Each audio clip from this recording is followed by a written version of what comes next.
Hannah Power, welcome to the podcast. Thank you for having me. Thank you for being here. I have been really excited to bring you onto the podcast because honestly, you are somebody in my life that I think inspires me the most, and maybe not in the ways that everyone would necessarily see online of, all your success, and obviously that stuff is all amazing. But I saw this quote this morning that I want to read, and when I saw it, it just kind of epitomized what I wanted to say to you. So, the more darkness you've walked through, the more light you can hold, and the more magnetic your impact and influence will be. Oh, I And love that. yeah, and I felt like that just epitomized like so much of what I feel so inspired by you for, because you've really gone through a lot of stuff with your business and in your personal life, and you've not just survived that stuff, but you've risen from it and you've grown and become a better version of yourself through any adversity and with your business and things like that. So yeah, that's something that I just really admire you for so much. I love that. And that's very much like what I would want to share. I think online, you share all the stuff, you share the wins, you share the highs, you share all these things because obviously that's what is inspiring, and that's what brings you clients and all of these things. But also it's always really important to me that, to share the light and the dark and to be realistic about, some of those challenges. So I'm glad. Thank you. That was lovely. Yeah. So for those that don't already know who you are, maybe you can give a little introduction to who Hannah Power is and what it is that you do. Oh my goodness, where to start? So I've worked for the last 7 years as a personal brand coach. That's what I would say that I do. Personal branding to me is much bigger than your LinkedIn profile or your photos on your Instagram. To me, it's about the conscious creation of your best self, the discovery of your purpose, your message, and then bringing that to the world. So that's very much something that I'm passionate about in my work and in my personal life, about becoming the best version of yourself and to really see what you're capable of as an individual. So I've spent the last 7 years working on myself and with clients to really clear all the blockers that stop us from being that best version of ourselves and turning that into something really powerful. I think this is a really exciting time to be alive and to have the opportunities that we have. So that doesn't really answer who I am, I guess. Yeah, I suppose my passions are who I am, I would say. I live in Farnham with my little dog and all of those things. But yeah, I would say that would be who I would say that I am. And within your business structure, you talk a lot about flow. And obviously, I love to talk about feminine and masculine energy. And for me, flow seems quite aligned with basically finding your healthy balance between masculine and feminine energy. But so what would be your description of what flow is for you?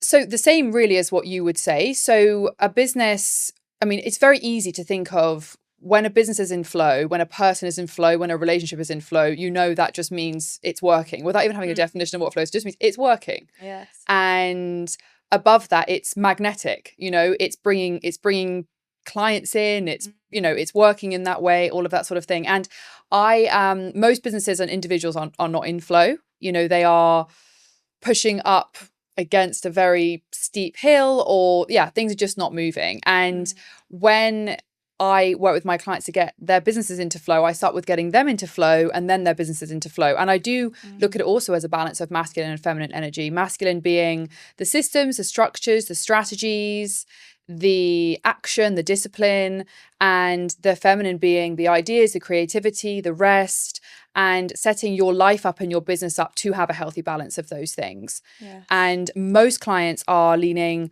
too far on one side. And that's where I've created these 3 success modes of the dreamer, the achiever, and the performer. So the dreamer is in the feminine, but too far into the feminine. So lots of ideas, but also potentially procrastination or struggling to take any form of action, or full of excuses, or whatever. And then that's the dreamer. And then on the other side of the extreme, it's when we've gone into that unhealthy masculine side of overaction, overworking, burnout, and that's the achiever side. So when we get a person and a business into perform mode, into flow, that's when we've got the healthy balance of those 2 energies, the healthy feminine and the healthy masculine, the rest and the action, the creativity, but also the progress. So Absolutely the two energies, the yin and the yang, whatever you want to, the left and the right brain. Often I talk about the left and the right brain. The right brain being the feminine, the left brain being the masculine, depending on who I'm talking to. If I'm talking to a client who is, very, personally developed, maybe spiritually open, we'll talk about the masculine, the feminine, the yin and the yang. But often with clients, I'm talking about left brain and right brain, and rebalancing your left brain with your right brain, because we all lean in one direction naturally. And this isn't about changing yourself from the energy that you ultimately are most likely to succeed in, but it's just making sure that you've got things that are in the right place to be successful. Because if you've got a business where you want to be in your feminine, but you don't have the structure and the systems in place to actually be able to be in that feminine flow, that's not going to be a sustainable business, which is then going to lead to stress, and that then pushes into your masculine, and it becomes a cycle. And most businesses are in that cycle. They might start in the right energy and start in flow, but they don't stay in that flow. But it's about looking at the individual and the business itself. And it is big work to get a business into flow, but once it's in flow, you feel it and then you see it. You always feel it first. You just know, you get this like magic feeling where you're almost like high on your business, and I bet you know that feeling. And then you see it in the results, you see it in the clients, you see it in the magnetic nature that you're in. And obviously with social media and building a business online and marketing, you can see that physically through inbound opportunities coming in. Inbound is a great way to measure how in flow a person and a business actually is. Yes. Wow, beautiful. And also that's the dream business, isn't it? To have like a fully inbound, you want an inbound life. Do you know what I mean? You just want, you just want, like, if you think about law of attraction or all of these sorts of things, it's just inbound coming to me rather than needing to go out and look for it. So rather than chasing it. Yeah, exactly. And we can look at that, tend to, with the law of attraction, you think about it as, I'm going to manifest this car or this partner or whatever. But the great thing about social media and building a business online is that you actually get direct data for how in flow your business is, because you can literally get DMs in your inbox or emails that are coming in of somebody saying, work with me, talk to me, can I hire you? And that's what we're looking for. So it doesn't mean you necessarily have to grow a business fully inbound. There's always, we usually have to do a little bit of outbound to get the engine moving, but it's a good sign. So when clients come to me, and that's where we want to get to, but that's also a measure of how in flow they are. And that's the hard bit, because people are often very willing to get their businesses into flow and to challenge themselves on that, but less so to do the internal work of what's keeping them from flow and where the unhealthy shadow is that's sitting in either of those sides, that masculine or that feminine. Yes, when we were talking the other day, we were saying if you decide to go down the route of creating your own business, you will have the most quantum leaps in your personal life as well, in terms of personal growth, because it will challenge you in every possible way and trigger you and bring up old wounds from your childhood and everything. It's deep work. It's such deep work. And I think if you embrace it as deep work and you say, I'm going to do this, I'm going to do the personal development, then it accelerates your journey. But a lot of people don't make the link between, this business isn't succeeding, but also I'm holding this wound from the fact I was bullied in school, or my dad didn't give me attention, or whatever it is, and don't make that link and think, that's something for a therapist. And when actually that's usually very linked to the business. And that's where it can be challenging as a personal brand coach, because as I said, to me, it's very holistic work where you're looking at the person and the business. When it works, it's so worth it, because it's like magic then. So what's been your journey with finding your flow in your business and in your personal life? Were you always in flow? Or? No.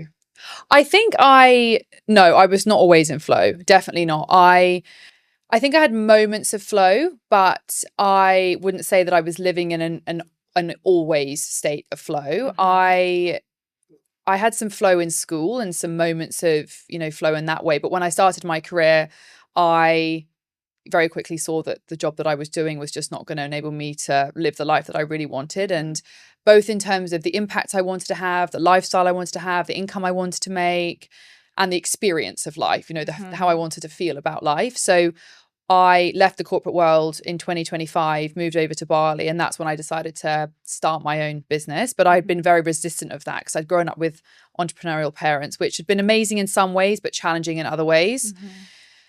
And when I first started, I was I was crazy. I was like the ultimate dreamer mode person. You know, I was loads of ideas, loads of opportunities, build this, build that, start this course, start this, post to how lots of people start, which is just chuck everything and see what sticks.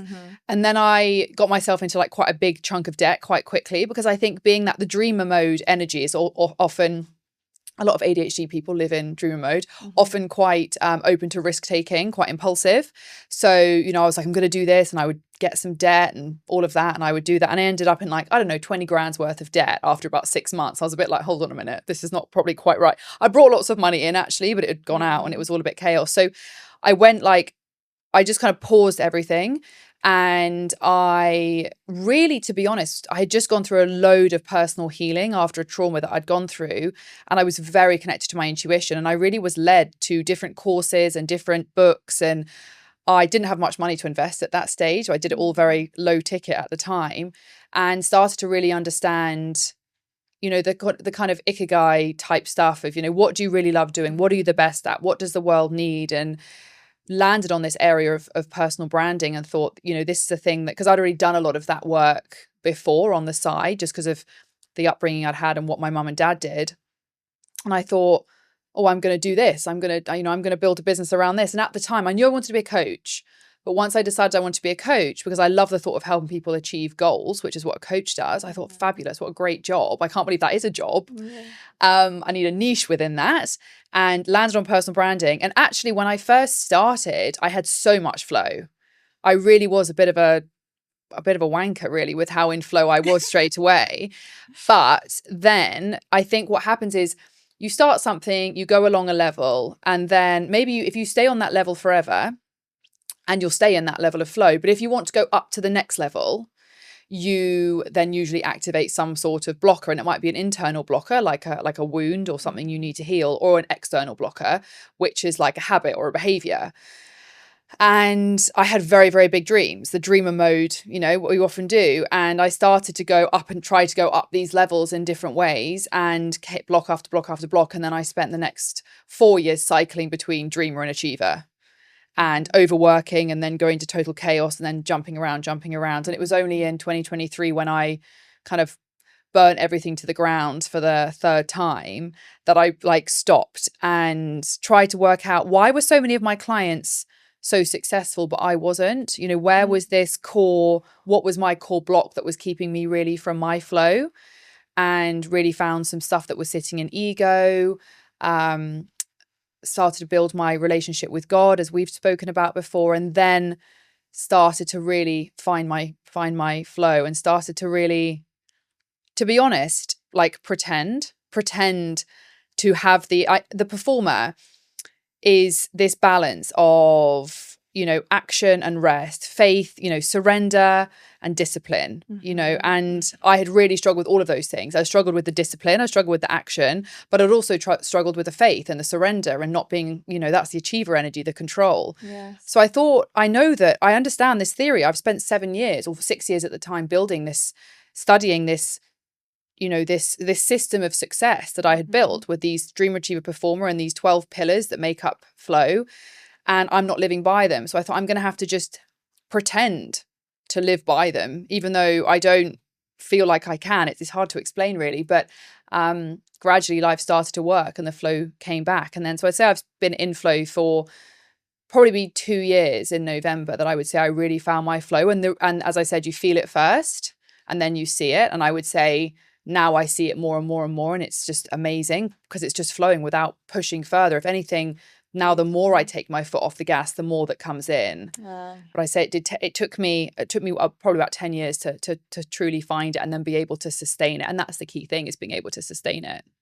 So because I know that you do a lot of work with women, and obviously I do as well. And so for those, you know, high achieving women that maybe feel like they have to tap more into their masculine energy in the workforce, do you have any tips on what you kind of did for yourself to tap more into the feminine energy side of things, to find that flow, maybe when you were in overachiever mode?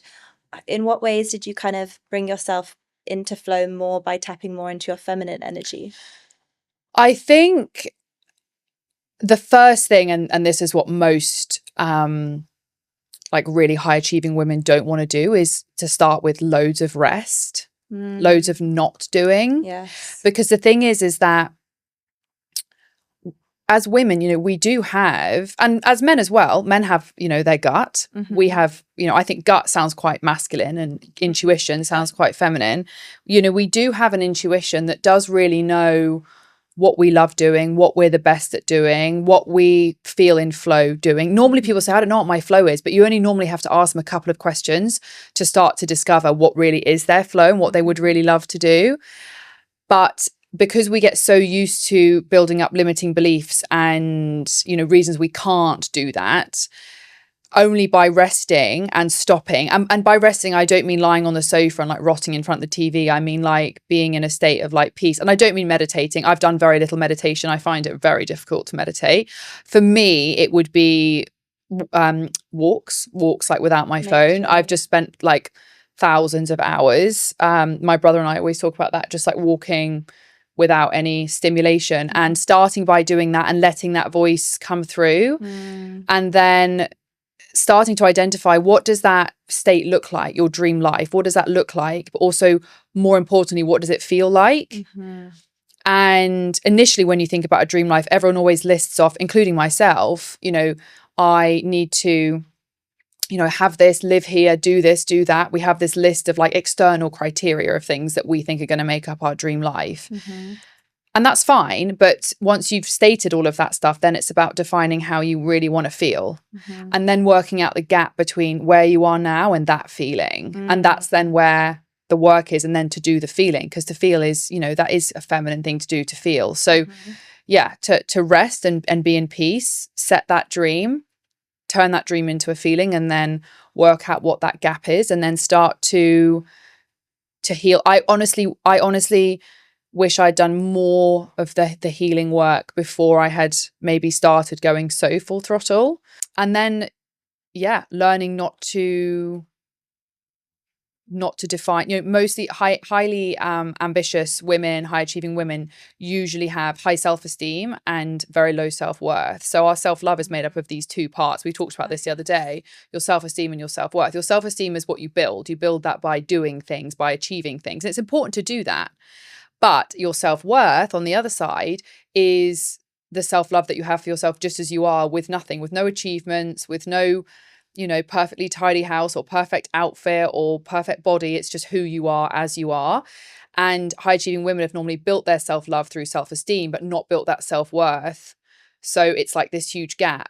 So by not doing, you challenge the self-esteem, but then you start to heal and you raise the self-worth.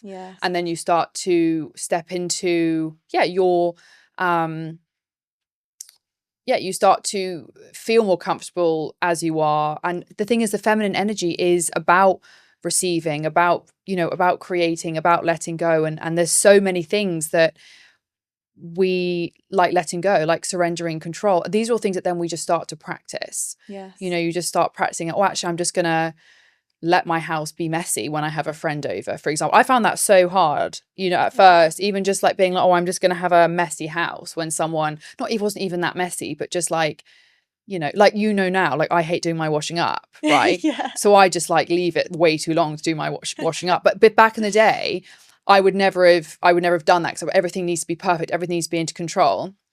And learning to let go of that control and practice these habits, I think, is really important. But I really think it starts with that rest and that quiet. Yes. And I think also, you know, with what you're saying, it's like loving yourself not based on these conditions that society puts on both men and women of what makes you lovable, what makes you worthy, what makes you successful in this world. And just being like accepting who you are just as you are, full stop. So we've spoken a little bit about flow in business, but I'd love to talk about flow in love life.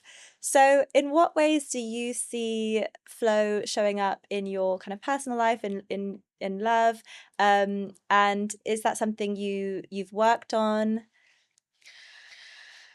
Yes, so much. I would say business and boys has been the theme of the last 10 years of trying to work out those two things. I would say I haven't so far been in flow in my love life, definitely. So I found my flow in my business and with myself and with my life. But I would say the love relationship area is not an area that I've found my flow.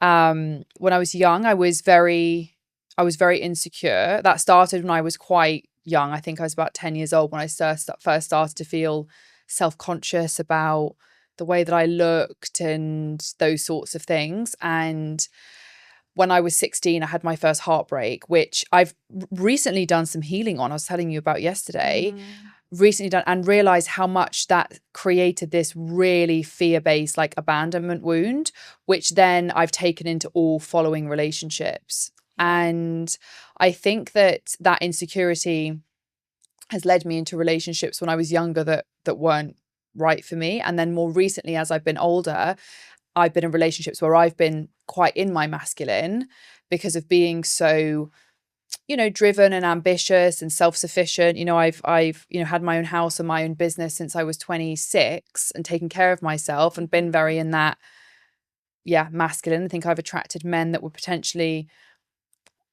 being the opposite balance, that were potentially maybe, more in their feminine, and not necessarily feminine in terms of they didn't look feminine, like some of them were really muscly and things like that, but like what you would call the prince energy. Yes. And I just think that now I'm still doing work on that. I'm still doing work on healing that, on understanding that, on a little bit of the self-worth around that. Because I think a relationship in flow is when both people are in performer mode. I think we look in others to be our balance. We do it in business. We get a dreamer mode co-founder that gets an achiever mode founder, an achiever mode co-founder. All because I don't like doing that stuff. And all you are is you're just like hell for your co-founder, right? The dreamer and the achiever, like, they clash because they are opposing energies trying to find balance. That's why most co-founder relationships often don't work. And we do it in loads of ways. We hire people in, particularly people in dreamer mode, hire people in teams to be the balance, to be the achiever mode, or you get an achiever mode founder who has a team full of dreamers because they're such a control freak that no one knows what to do. And I think we look for others to be our balance rather than be our own balance. And I think we do that in romantic relationships. And I really think that if you can get both people into that healed, self-actualized performer mode energy that you would call the king and the queen energy, then your relationship is really going to last and be enjoyable and to be to grow you. But I think for me, I've worked so hard to become the person that I am, that I'm actually very happy single. I actually love, I've got, lovely friends. I love my business, love my family. I love my life. So now I don't want to be in a relationship that doesn't match the energy that I've got myself to. Yes. And continuing to do that and push myself out of my comfort zone and have that trust in God that when the time is right, I will find that person. But I would say that I have found business a lot easier than relationships. My therapist and I, who I've been going to for like 5 years, laugh about it because I say, we'll start to go down the relationship side of things. And I'll say, oh no, Katie, can we actually talk about some business stuff? And she's like, no, Anna, maybe next week. And yeah, I guess because business is something that, it's the data. After I dreamer moded my business to the ground, I became very into data and numbers because that's the nice left brain that balances out the crazy right brain. And business is something that can be understood and optimized and tweaked and controlled in a healthy way. Once you've learned the strategy and the systems and you've done the self-work. But relationships aren't like that. And I think that's something that I've personally struggled with and continue to work through. Do you think would you say it's because the wounds are deeper on the side of the relationship stuff, or do you think it's just more because there's so much more out of your control in the relationship sense? I think it's probably both. I think that I've been an addict since I was like so young. And I think that the neurochemicals that get released when you fall in love are very similar to the neurochemicals that you release like through when you're addiction, particularly like with really addictive substances like heroin, because you're releasing when you're falling in love or you're meeting someone, you're getting like dopamine and testosterone and endorphins and all of the and oxytocin and all of these things are just like going flying. Yeah. And I think that I basically, because I do struggle with addiction, I think I become so like addicted to that person, and they've become such like the center of my world, that then the rest of my life actually has often like fallen a bit off kilter. So, and that's something that I continue to work on, I feel like now, like my most recent relationship, which wasn't successful, that was the first time I felt like that hadn't happened. Like he'd stayed a part of my life, but not the center of my life. So I would say it's a combination of, a lot of because you play out any habit that you have in one area, you're going to play out in all areas. Yes. That's why business can be so healing for your whole life, because you can heal stuff there and realize, oh, actually, I've healed that, and now I'm going to bring that here. Like a lot of self-worth stuff that I've healed has helped me in business and in life, but I actually discovered it maybe in a relationship, and then realized how that was playing out in my business, and it's all because it's all linked. So I think that it's definitely the feeling of being out of control, but also I don't know. I think there's definitely wounds. There's maybe a place of feeling disappointed with I think there's so much disappointment that I have with my previous romantic relationships that I think sometimes I struggle not to put onto the whole male. So I really want to have a family and I really want to have a husband, but when I was younger, I think I saw it with like these really rose tinted glasses, where I think now maybe I'm more of a realist. And I think after my breakup of 2 years ago, it really changed love for me, because I really didn't think that would ever end. And I think now I just see it in a slightly different way. And I'm just navigating love now that I am the person that I've always wanted to be, and not wanting to lose her. Yes. Yeah. And that's so important as well, to then hold on to that person when you get into a relationship. And I think us women can have like a bad habit of that, because we're so nurturing and things like that. We can sometimes go too far to sort of accommodate that other person. And so I do think that's really important to sort of keep your center in relationships. But definitely easier said than done. But I'd love to discuss with you about, because you brought up about like the disappointment around like previous like some previous men in your life. And so I wonder, do you think that's why, because I see a lot of the time women feeling like they need to get more into their they want to get more into their feminine energy because they're so heavily in their masculine energy, but they also feel they don't feel safe to reside in their feminine energy, because they don't feel, especially in relationships, because they don't feel that their male partners are residing enough in their masculine energy. So it's like someone has to kind of take the baton, basically. So what do you think about that? Do you see that happening? And like, is that something which maybe happened to you at all? Definitely, but I think both parties have to take responsibility for it, because I think definitely yes, like I think there are a lot of women that are super capable. My gran used to say, this is a quote that came from my gran to my mum and then to me, mum saying, oh, gran used to say this, which was, be capable, darling, but don't be too capable. Because if you can do everything, you basically, you kind of turn everyone else thick. Like the second you're following someone on the tube, right? I don't know if you ever do this. I don't go on the tube anymore. No, wait, when you're following someone on the tube, like the London Underground, you can get your way around London, right, on your own, when you're on your own. But the second if you're with someone else and they're navigating it, you completely forget how to do anything on the underground. Oh, I see. Do you get what I mean? And I think that when you're a capable woman, you do that to everyone else because you're so capable, you do everything. But then you blame everyone else for, and often your male partner, for not doing this and doing that and doing this. But like you're doing everything so much that you're not leaving them space to do anything. Exactly. So I think that sometimes we blame men for that, but actually they're not actually having the opportunity to actually do that. And it takes a really strong man. My brothers are quite good at doing this to me. And actually my most recent ex was quite good at doing this to me, of saying like, Hannah, you can't say that you want this and then you're going to do that. So shush, basically.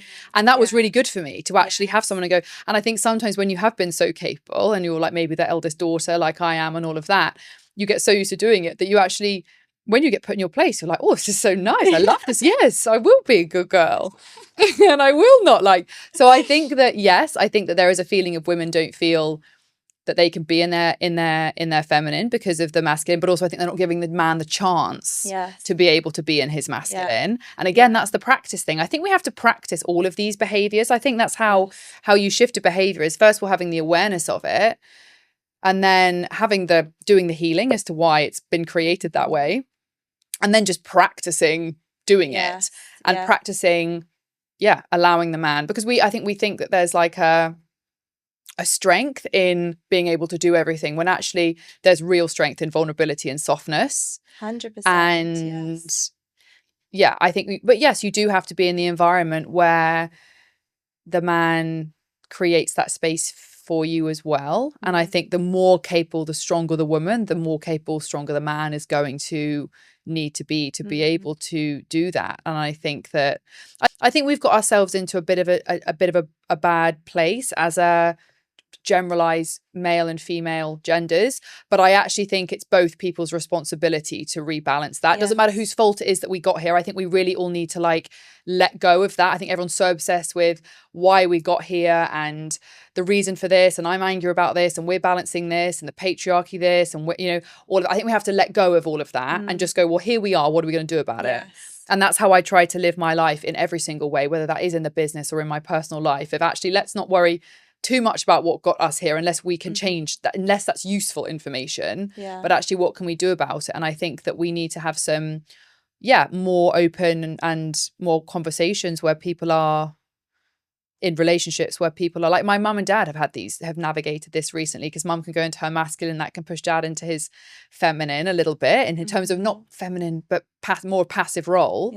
And they've got like little code words that they use to rebalance things, and that works really well for them. And it's been really cool seeing how they've managed to rebalance and how great that's been for both of them, and how much healthier they are physically and mentally because of that. But they're still working at it. But I think in our modern world, and I think the disappointment with my ex-boyfriends is not really what went wrong, it's how they gave up on us. And I think when I look at my mum and dad, who are still so in love after 35 years, it's because they continue to work at it.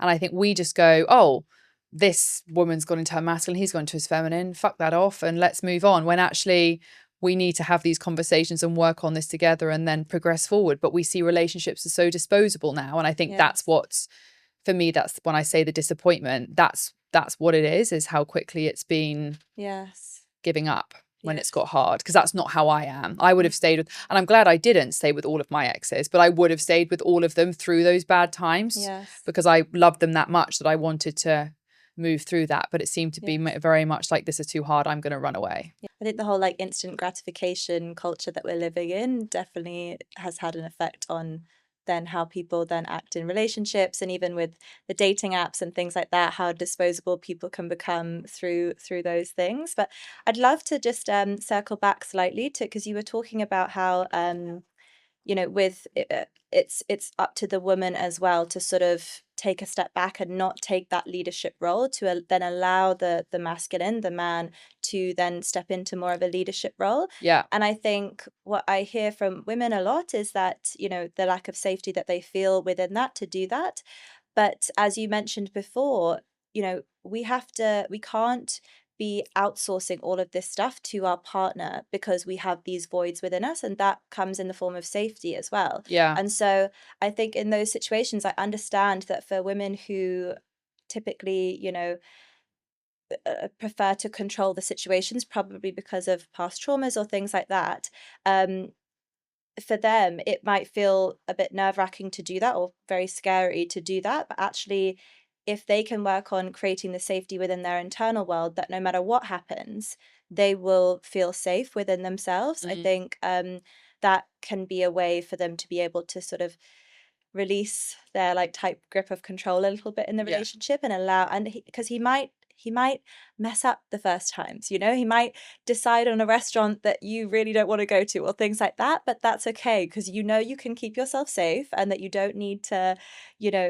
get triggered by the situation, and work on your internal world with that. For sure. One of the things I'd love to speak about as well is dating and flow.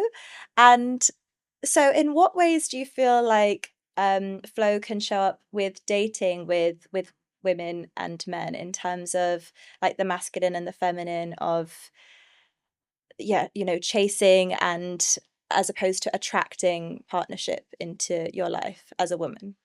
Technically, according to the rules of flow, like the laws of flow, let's call them, that if you are, and this is, I mean, the laws of flow, I use the word flow, but it does very much line up with the law of attraction and the concepts around that, is that if you are a vibrational match and you are in a, you are in alignment, you're on the right path, you're on the right timeline and you're vibrating high, you will attract that partner in. That will just happen.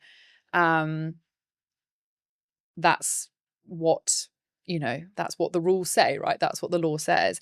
I cannot say that I have not achieved that yet in terms of this, this guy turning up on the train or whatever. But I would also say that I don't feel that I'm fully in alignment. Well, I think I'm in alignment with stepping more and more into alignment with the life that he and I would match on and the vibrational frequency, but I don't think I'm there yet. I do think that the man has to chase the woman. I definitely think that, but that's just like biology. I think now we look at lots of things, and it's good to question things and look at things differently, but also we discount the fact that our natural biology works in like some quite basic ways. We haven't evolved like that far from how the human, like we think we have because we've got AI and all these things, but our actual like physiology hasn't evolved that far, and the way that men and women fall in love is different, and the man does need to hunt to release the chemicals that he needs to fall in love. So if the woman makes it too easy, he's less likely to fall in love. The woman falls in love faster because of all of these, because that was how they'd bond, and then all of these things to have the babies and repeat the cycle of humanity. We've almost gone past the point where we've over intellectualized and over complicated some quite basic principles. So I think that in the modern world where women are encouraged to date like men, and I think this season's Love Island, I actually had to stop watching Love Island halfway through this year because I actually found it too difficult to watch. It's the first time apart from a few seasons ago where I had to have a break in that season because I got too upset for this one girl. Do you remember that, the Amy and Curtis one?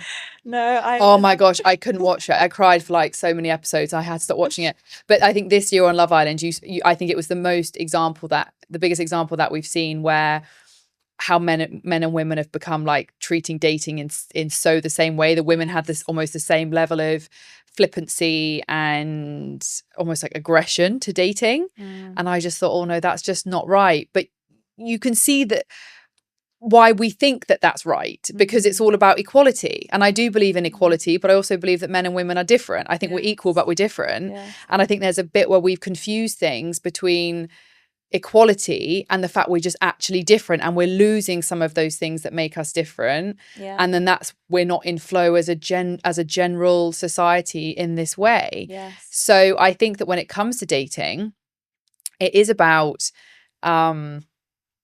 the woman being in her power and in her feminine, and the man chasing her and not having sex too soon and all of these different things to enable him to fall in love and release all the various different vasopressin and everything that he needs to release. But I can't talk on the topic because I'm just not an expert. Like that's not an area of my life that I'm an expert in, I have to say. Dating and pardon? I thought that was great. But that's a scientific answer. That's a theoretical answer. My practical experience, like I've talked very in detail and passionately about flow within an individual, the self-actualization of an individual, and within basically a small service-based business, because that's what I coach in. And I do I train larger companies, corporates and stuff, and look at their teams and stuff. But flow within relationships and dating is just a complete anomaly to me. Like that's your expertise. That's not something I've managed to master yet. Hopefully next year you'll be having me on, because I'll just be like engaged to this absolute king, and I'll be telling you exactly what works and exactly how to find your flow in relationships. But it's definitely not been something that I've mastered. Have you ever manifested attributes in a partner? Well, when I was young, I started journaling when I was really little, like 10. And I used to write about my dream boyfriend, who was called Harry. Did I tell you this already? I don't think so. Yeah, he was Hannah and called I are Harry. living together at the moment, so like, these conversations, we love to have our deep conversations in the Um, kitchen. so yeah, or on the stairs when Yeah. I'm in my towel. Um, yeah, so I would write about this boyfriend called Harry, and then when Harry Potter came out, I was like, oh no, I don't want my boyfriend to be like Harry Potter. So I changed it to Henry. And my first boyfriend was called Henry. And Wow. my a very recent boyfriend was called Henry, and my most recent boyfriend was called Harry. That is So crazy. maybe I've manifested through the name. I think there's definitely attributes that I've manifested, but I think the thing is with manifestation is that no matter how many times you write something down or you say that you want something or you look at a vision board, if your internal state doesn't align Yeah. to you believing Yeah. that you are worthy of that Yeah. and that you've healed that. So I can put on there, I want to be with this man who ultimately is, I don't know, really kind and successful and this and that and this and that. But if I don't ultimately believe that that's something that I deserve Yeah. and that I'm ready for and that all of these different things, then I'm going to repel that. So I Yes. think there's areas that I have manifested, but for example, humor. I think I like humor is really important to me. So I've manifested men that are like funny, Yes. but maybe I just think I'm funny. So I don't have there's no blocker about me feeling like I'm worthy of a funny guy. Yeah. But maybe some other areas that I Yes. haven't felt worthy of, that I haven't then Mm. like manifested that. I think manifestation is completely an internal. Manifestation is basically just a fancy word for go to therapy, because you're taught that it's about achieving an outcome, and it is about achieving an outcome in a way, setting a desire, but it's actually about internal alignment and Mhm. healing. Yes. So 100%. I think that I've manifested lots of things in my life, but I've also not manifested a lot of things. But I could list out the things that I have and the things I haven't, and you would very clearly see where the internal wounds are. Yes. Yeah, that's why with my work, I feel like people think of relationship coaching as, I'm going to tell women what to wear on their dates, or, how to text the boy or things like that. But it's like actually such deep work, because you attract your partner based on some of the wounds that you carry. And so, yeah, if you don't think that you're deserving of, this king. Actually, I don't think I've even spoken about this on the podcast yet, but I have my book coming out, which is called Queen Treatment, and And it's it so good. Where are you looking? I don't know which one It's you should so be. good. But so Hannah's referred to it a few times, so I'll just give you guys a little bit of background about the king, queen, princess thing. Because for me, a king and a queen, they've worked through, they might not be 100% healed, but they've worked through enough of their wounds that they're not attracting an unhealthy relationship into their life, essentially, because they've done enough of the inner work to be much more healed. And they've self-actualized, they know what their purpose is, they know their worth, and they have a full life outside of the relationship as well. Whereas I feel like prince and princesses, in the fairy tales, princesses are locked up in a tower waiting for this love outside of themselves to come and save them. Whereas, queens, they know how to save themselves, and that doesn't mean that they don't want to invite, a king into their queendom and be part of the king's kingdom. But it just means that they don't need each other. They want to be with each other, but they don't need each other. Whereas a princess, she's insecure, she's seeking validation, she's seeking to be saved by this love outside of herself. And princes as well, they haven't fully self-actualized yet, so they're still trying to find what their purpose is. And so that can maybe mean that they're seeking validation from places that they aren't don't align with basically self-mastery. And so that's just a little background into that, because Hannah and I have kind of referred to that a little bit within the podcast. But even when we're referring to women being able to create that sense of safety within themselves, that is queen energy, because it's this kind of almost like untouchableness of yeah, that I can invite people into my life and love into my life, but I'm not going to lose myself in this relationship. I'm not going to allow, somebody to destroy my sense of self-worth or things like that. Mm. So Yeah, that's just a little reference to my book, which will be coming out soon. So thanks for Yes. putting that in there. Oh, no problem. I didn't realize that you hadn't, like, you don't use Yeah, that thank you. terminology on here. Because I love one of my favorite things when I'm working with my clients is to create them, frameworks and systems and this common language that enable you to put, clarity and ease on things that are quite complex to understand. And I think that, like, my dream achiever performer and your king, queen, prince, princess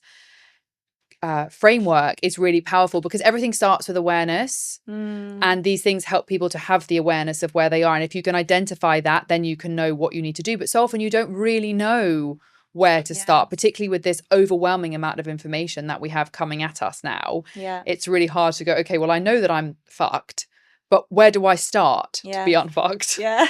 And that starts with the awareness of knowing what that core area is. And I think the king, queen, princess, prince thing is really powerful to see where you are, but also where potentially the people in your life are and where that's out of alignment, because the energy of that who you surround yourself with, has an impact on the if you get in the bath, you get wet because water is around you. And it's the same thing of the people that, the people around you has an impact on the energy. And I think, there's a lot of, we've had conversations about it and thinking about me stepping in as I've stepped into my queen energy, my performer mode, where those prince and princesses are actually showing up, which is blocking, potentially the king from coming in as well. So I think it's really, really powerful framework. So I'm excited for everyone to read the book. Thank you so much. So at the end of every podcast, I always ask 3 quick fire questions, which I didn't send to you before, so you really will be on the spot. So what is the meaning of love to you? What is the meaning of love? Do I have to answer these really fast? Yes. What is the meaning of love?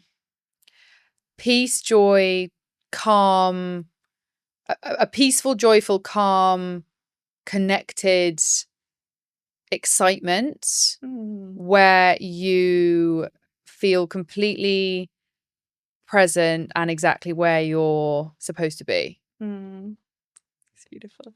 What is a lesson that you learned about love that you wish you'd known earlier?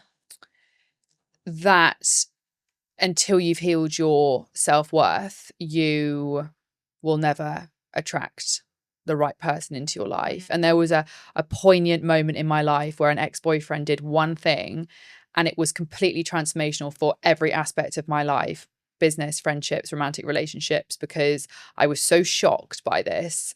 And it made me realize how low my self-worth must be for me to actually be in a situation where that's happening to me. Yeah. And I would say that healing that self-worth and healing anything that you're accepting low, go and heal that first. And I wish I'd healed that young before I'd even started dating, because it would have just saved me so much energetic and emotional just pain. Yeah.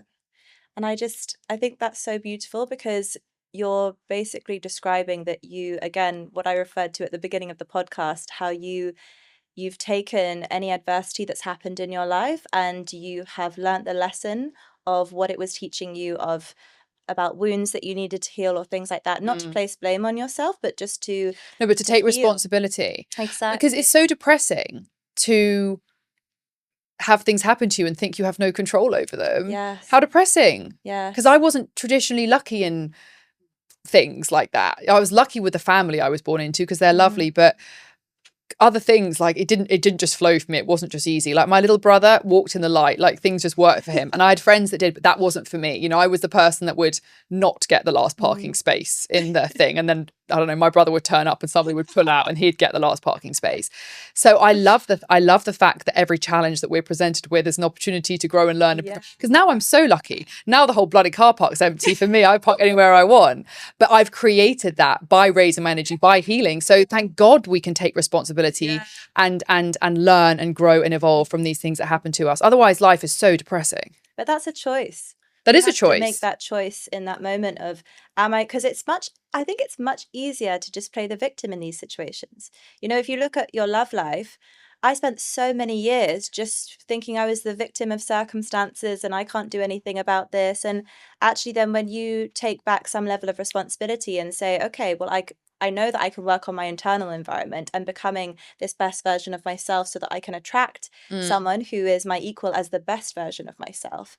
And yeah, but I think it's much easier to just play the victim and get, sympathy for that. But it's Totally, but it switch. depends how you define easy. And I think I have a very different definition of hard and easy that other people have. Yes. And I think that, I think for me, I've always seen hard and easy different. Yeah.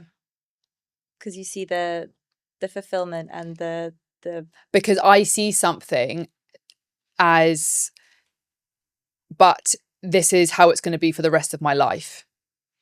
So if you see like, oh, like, okay, leaving a job and starting a business as an example, and you think, oh, that's a hard thing to do. Well, to me, it's way harder, the thought of doing this for 30 years. That's hard. So true. That's hard. So Whereas, so it's like short-term pain for long-term gain. You have to rewire your brain for that, because it's, it's easy. They say it's hard to eat healthy, but it's much harder to like be so like overweight and unhealthy that you can't like, that you don't feel confident, or you can't like walk up a hill. That's harder. Yes, so true. I think like that, I love that phrase of like choosing your easy or choosing your hard. And I think I've always seen something in the moment. Not always actually. There's lots of things that I found hard, particularly with my addictions, that I found it difficult. But things like taking responsibility and not being a victim, I've always gone, okay, well, this might be harder in the shorter term. Might have to do some crying and take some responsibility and go through all of those like ego deaths. But the thought of this for the rest of my life, that looks hard. Yes, 100%.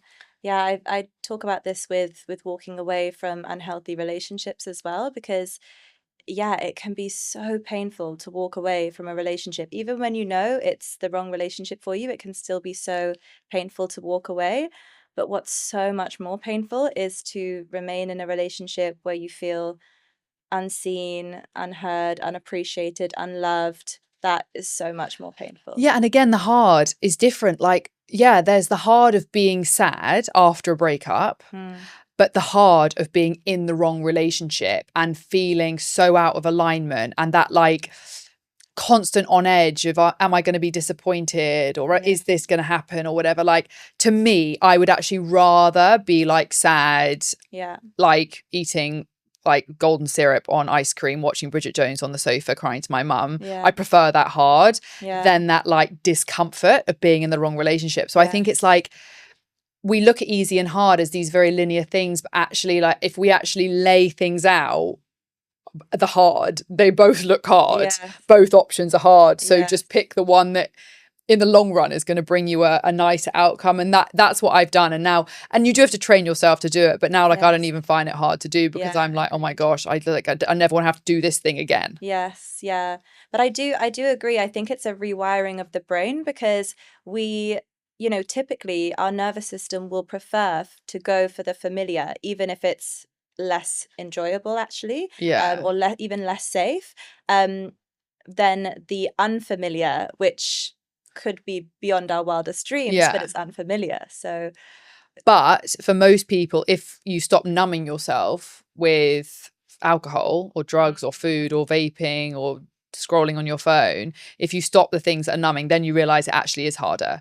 The only reason that we think the hard that we're in is easier is because we're escaping it with unhealthy behaviors. If you removed all the escapism, then we would make very different decisions about what's hard and what's not. So true.